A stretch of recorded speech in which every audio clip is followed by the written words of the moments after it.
I'm Frank Crane. I'm a counselor at the Embry-Riddle Counseling Center, and my topic today is do it so it happens. In other words, do things in such a way that the things you come up with as ideas, as projects, as action steps are good and sound and helpful, and thus make it possible for the things you want to happen.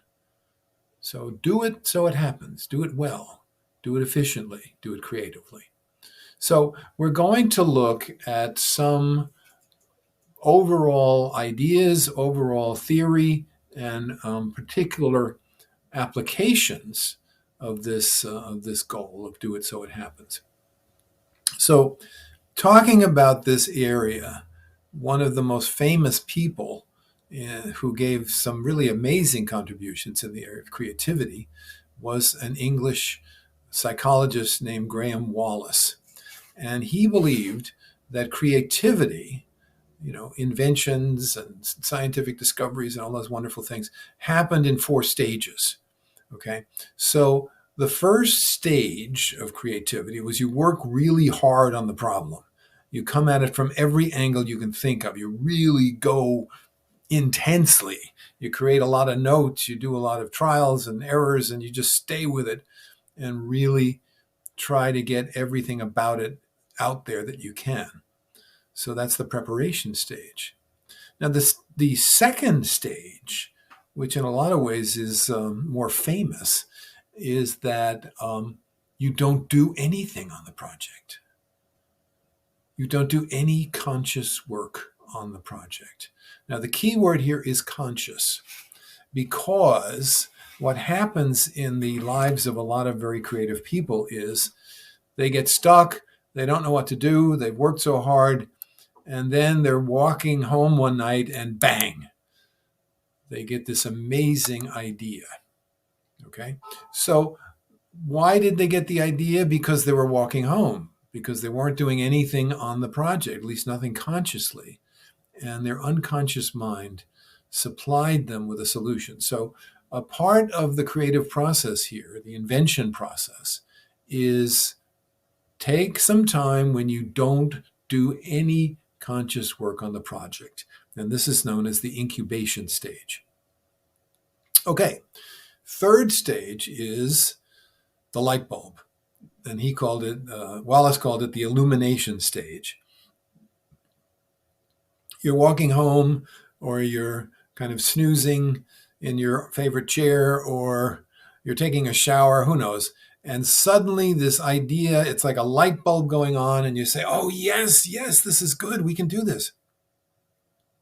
And what your job is then is to immediately take down the idea. Grab a pen, grab a pencil.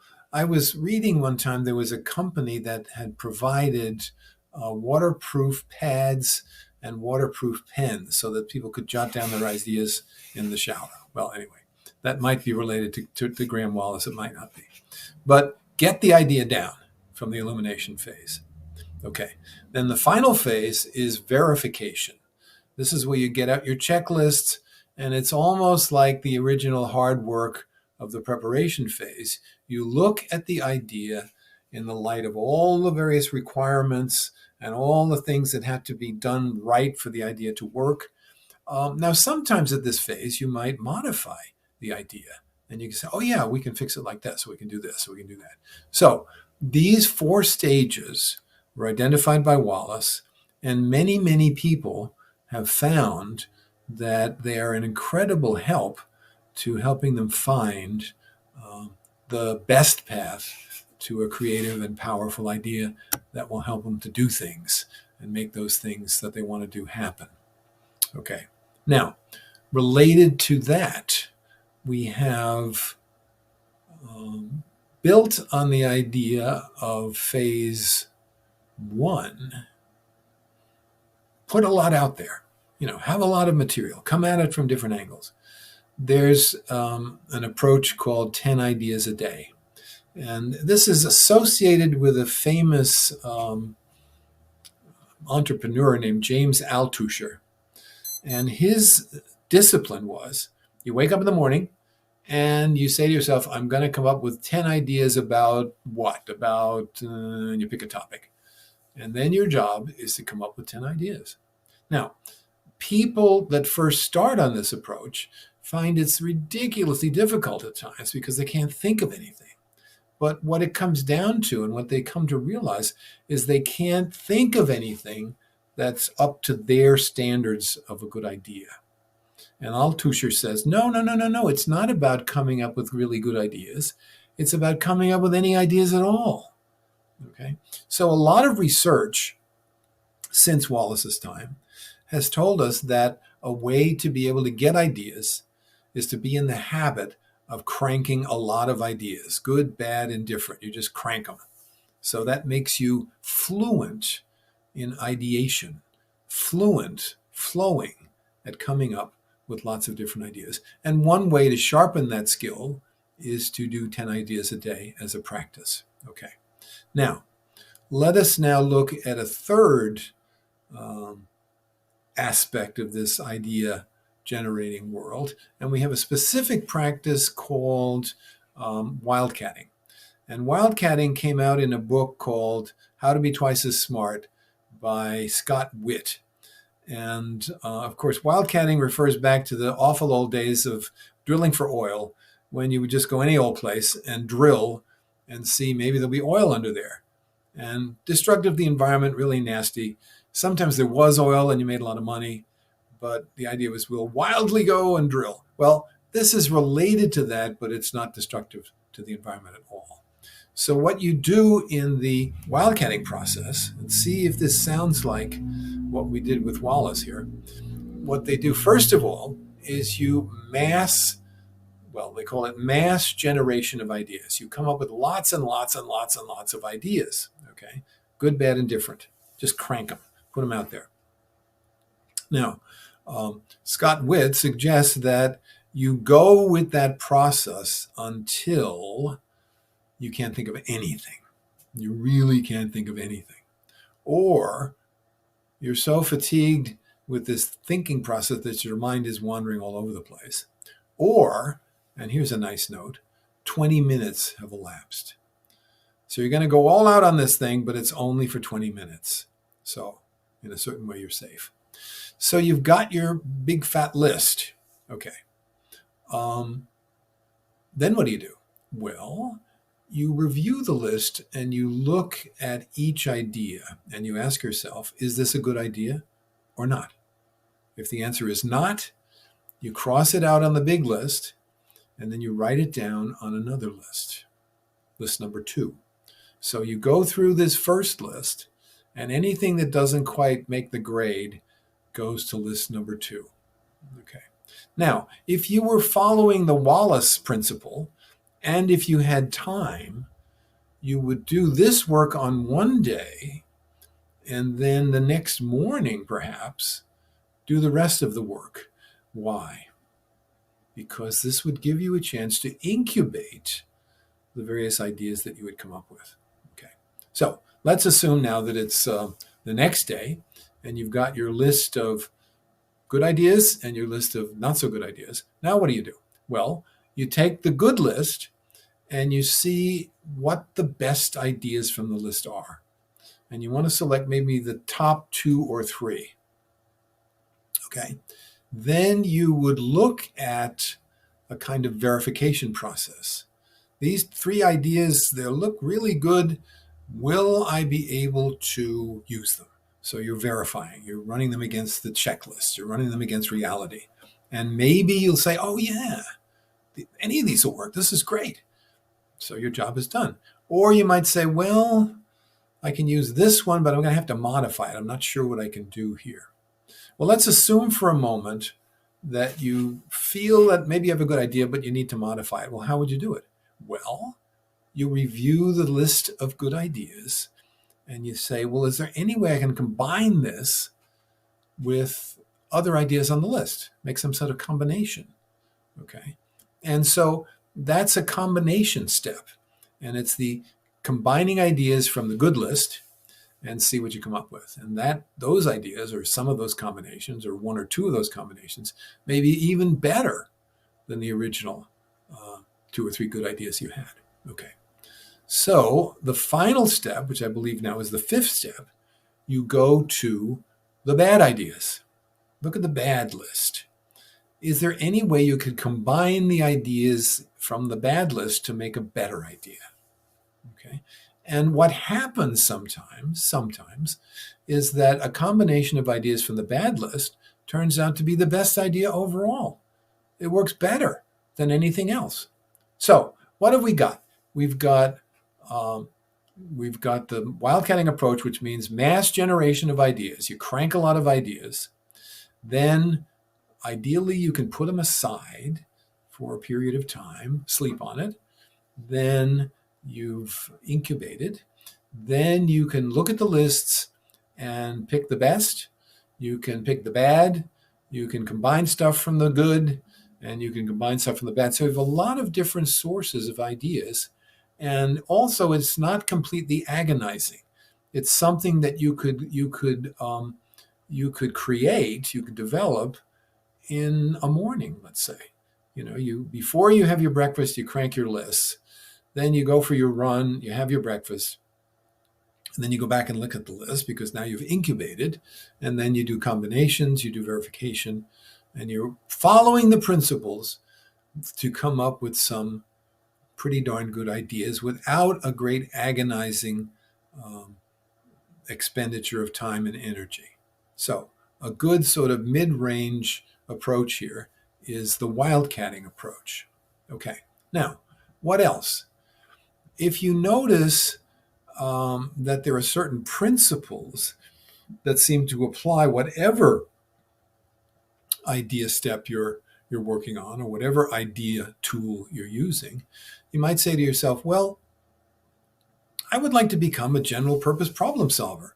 I'd like to be a useful person in this field. So how can I do that? Well, this leads to a third rather interesting scheme in the creativity game, and that's the notion of the parking lot. Well, let's take a look at your Althusser ideas. You cranked 10 ideas a day for a week, so you've got 70 ideas, and some of them you think are complete junk, okay, but some of them you're thinking, well, I don't know, maybe they're not so bad. So what you're doing here is you're parking ideas, good, bad, and indifferent. You're putting them somewhere where you can go back to them fairly easily and have a look at them and ask yourself, I wonder if this would relate to this new project I'm on. Now, some people use like a computer file. You might have a big long Word file with the date is there and the general topic of the list that you have, and you can refer back to it, that kind of thing. Other people get much more fancy, and they have a dedicated journal to ideas where they wake up in the morning and they just crank out ideas and they think about them and they classify them. But they're building a stock of material that they can come back to. They're parking some of their things so that they can come back to the parking lot and see if the thing is still drivable. Okay? So this is the method of the parking lot, and a suggestion from Mark Levy, a marketing specialist who's very enthusiastic about generating ideas. He says you might have a collection of thought chunks. In other words, kind of like cars in your parking lot, but no, these are thought chunks in my parking lot. So maybe something 50 to 100 words long, and it looks like something that might be useful to you. You have a feeling that, I don't know, I could probably do something with this. And he suggests 3 categories. One is ideas, okay? The other is stories, and the other is observations. So an idea, obviously, it's something for something, and you could try it, and then you might ask yourself, well, didn't quite work out here, but maybe I can use it in some other context. A story is anything that intrigues you. There's a famous story about Archimedes, who was probably one of the first person to be recorded, to be written down as experiencing illumination. He suddenly had an insight on how to weigh a crown of gold, and he jumped out of the bathtub, which is where he was at the time, interestingly enough, And he runs out into the street saying, Eureka, I have found it. So that's a good little story about illumination, how powerful it is. The interesting thing was that Archimedes was not wearing a stitch at the time. He'd totally forgotten to put on any clothes. So it's kind of a cute story. And then the third category would be something like, you know, in a big city, everybody's always on the street, walking up and down to all kinds of things and always in a hurry, except when it rains. And as soon as it rains, nobody's on the street. What's up with that? That's an observation. And it may be true, it may not be true, but the observation may stimulate you to have further ideas. Or it might be a good way to illustrate some point you're trying to make in a text. So ideas, stories, and observations can all be very, very creative and very helpful to doing creative things, to coming up with things that will allow you to do it so it happens. Okay. Now, a third and very interesting category in this job of doing it so it happens is what they call attention directors. Now, in another context, I was talking about the interesting work of psychologist Erin Ayala, and she said, why did you have these ideas in your mind? A lot. And they would be WIN. What's important now? You might be wandering along, nothing particularly going on, and then the idea, what's important now, comes to you. Oh, yeah, this might be good for that, and so on. So the what's important now is a little question that directs your attention to something in the moment that might be useful. Okay. Another one she has is what went well. You complete a meeting or you complete a period of work and you say, you know, this really went well. And that was good too. And also this one over here was good. So if you write that stuff down, it may inspire you, give you a platform to discover new ideas that can be useful. And then the final one she has is WWI, what's worth improving? You know, I tried this thing out, it didn't work too well, but maybe it's worth improving under these circumstances. So you put that in your parking lot, you put that in your diary or journal or what have you, and then you're beginning to curate material that's aiding you in the process of becoming an idea developer. Now, I think one of the most famous people who ever did this whole idea of attention direction is a man named Edward de Bono, who was a Maltese physician. And he came out with many, many interesting things, many, many, many provocative things to create ideas and help people think more creatively. But one of his best contributions was a book called 6 Thinking Hats. Now, you've heard the expression of the thinking hat. I'm going to put on my thinking cap and really come up with some good ideas. Okay. Well, what he suggests is have 6 thinking caps. Now, we're talking metaphors, of course.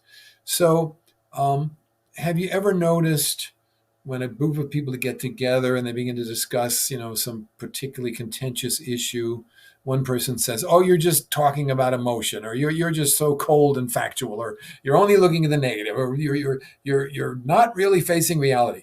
So he said, why don't we think about 6 thinking caps? And you can do it with yourself, you can do it with a group of people, and any way you do it, as long as you note down the ideas that come out, it's very productive. So his first of the 6 thinking caps is the white hat. In other words, you put on the white hat, and this is objectivity. Focuses on facts and logic. Nothing else. Facts and logic. That's the white hat. Then the second one is the red hat. This focuses on intuition, emotion, and instinct. Sometimes you say, I hate this project. It makes me sick. I can't stand it. Well, why? Write that down. Put that in the red hat category. Okay. Then the third category is the black hat or the black cap. This is the cautious hat. It's out to predict negative outcomes. It's looking for what can go wrong. Okay. People say, oh, you're such a naysayer. You're so negative. But sometimes it's important to have a naysayer because it can save you tons of money, that kind of thing. If you do something and everybody thinks it's great, but it turns out there was a flaw, well, maybe you should have had that negative cap available, or the negative hat, I should say. Okay. Then you have the yellow hat. This is the optimistic, positive. This is going to be great. Oh, I can't wait to see it. It's all going to be beautiful. Yeah, yeah, yeah. And you put out all of that optimistic, positive stuff on your yellow hat list. Okay. 2 hats to go. And the next hat is the green hat. That is all kinds of creative ideas and uses. We're not going to have any criticism here. We're just going to put out the good stuff. We're not going to make fun of anybody's idea. We're just going to crank it, like in Althusser's concept. You don't have to have a good idea or a fancy idea. Just put out an idea. No judgment, but all in the service of creative and new and innovative and all that kind of stuff. That's the green hat. So, is that it? No, it's not. There is a final hat, which is the blue hat. And the job of the blue hat is, what hat do I use now? So you may have had a bunch of different ideas of different kinds. And then the blue hat says, well, let's go back and do a little bit more yellow hat thinking. Or maybe we can do some white hat thinking and see how that will fit with what we've done so far. And so here we have, from Edward de Bono, 6 thinking hats, I think it was 6 thinking hats. He didn't say caps. And using these to deliberately develop 6 different mental and emotional approaches to getting the job done, which kind of reminds us of the developmental phase, the preparation phase of Wallace, or the list-making phase of Witt, or the idea generation phase. But they have a particular wrinkle in that there's a particular emphasis, emotion or negativity or what have you. So these are some examples of things you can do so that things will happen for you. And they draw on a huge history of creativity. Many, many interesting people have written and broadcast some really, really creative stuff to help you be more creative and help to do things so they happen. Anyway, I'm happy to share some of this with you, and perhaps we can talk about it sometime. So, Frank Crane from the Counseling Center, wishing you well, and here's to happy creating. Bye-bye.